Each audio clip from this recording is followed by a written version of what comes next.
अलिबाग पेण मार्गावरील 3 विरा धरणाजवळ दरोडा टाकण्यात आला होता। यामध्ये 1.5 कोटी रुपयांचा मुद्देमाल घेऊन दरोडेखोर पसार झाले। हा दरोडा कुणी टाकला हा प्रश्न पोलिसांसमोर होता। पोलिसांनी तपासाची चक्र फिरवली।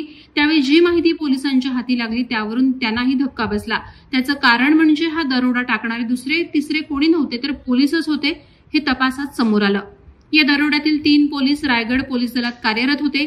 या प्रकरणातला आरोपी समाधान पिंजारीनं नागपूरमधले नामदेव हुलगे यांच्याशी संपर्क साधून आपल्या मित्राच्या मदतीने 7 किलो सोनं अवघ्या 5 कोटी रुपयांमध्ये विकण्याचा सौदा केला। सोने खरेदी करण्याच्या उद्देशाने हुलगे हे 1,50,00,000 रुपये घेऊन निघाले। त्यावेळी त्यांच्यासोबत चालक दीप गायकवाड आणि इतर मंडळी होती। ते एका कारमधून अलिबागकडे निघाले। पुढे ते 3 विरा धरणाजवळ आल्यावर गायकवाडनं कार थांबवली। पोलीस आलेत असं त्यानं सांगितलं। तिथे आलेल्या पोलिसांना गाडीची झडती घ्यावी लागेल असं सांगितलं। त्याच वेळी गाडीत असलेल्या दीप गायकवाडनं कार पनवेलच्या दिशेने पळवली। हा सर्व कटाचा भाग होता। तिथे असलेल्या पोलिसांनीही आपण ही गाडी पकडतो, त्यात असलेले तुमचे पैसे तुम्हाला परत करतो असं सांगत तिथून निघून गेले। दरम्यान गाडी पकडण्यासाठी गेलेले पोलीस पनवेल नाही तर पोयनाडमध्येच दिसल्याने हुलगे यांना संशय आला। त्यानंतर हे बिंग फुटलं। या प्रकरणी अलिबाग तालुक्यातील पोयनाड पोलीस ठाण्यात गुन्हा दाखल करण्यात आला होता।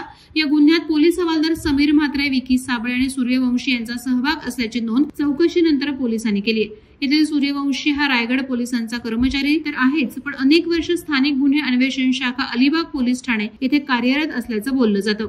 जिल्हा पोलीस अधीक्षक सोमनाथ घारगे यांच्या सूचनेनुसार स्थानिक गुन्हे अन्वेषण शाखेचे पोलीस निरीक्षक बाळासाहेब खडे यांच्या नेतृत्वाखाली पथक तयार करण्यात आलंय। या पथकानं 6 जणांना अटक केली आहे। त्यामध्ये समीर म्हात्रे, विकी साबळे या पोलीस कर्मचाऱ्यांसह समाधान पिंजारी, दीप गायकवाड यांना अटक करण्यात आली।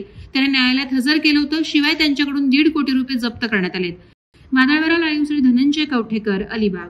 नवी मुंबई व रायगड जिल्ह्यातील ताज्या बातम्या आणि घडामोडींसाठी सबस्क्राईब करा वादळवाडा लाईव्ह चॅनल आणि दाबा बेल आयकॉन।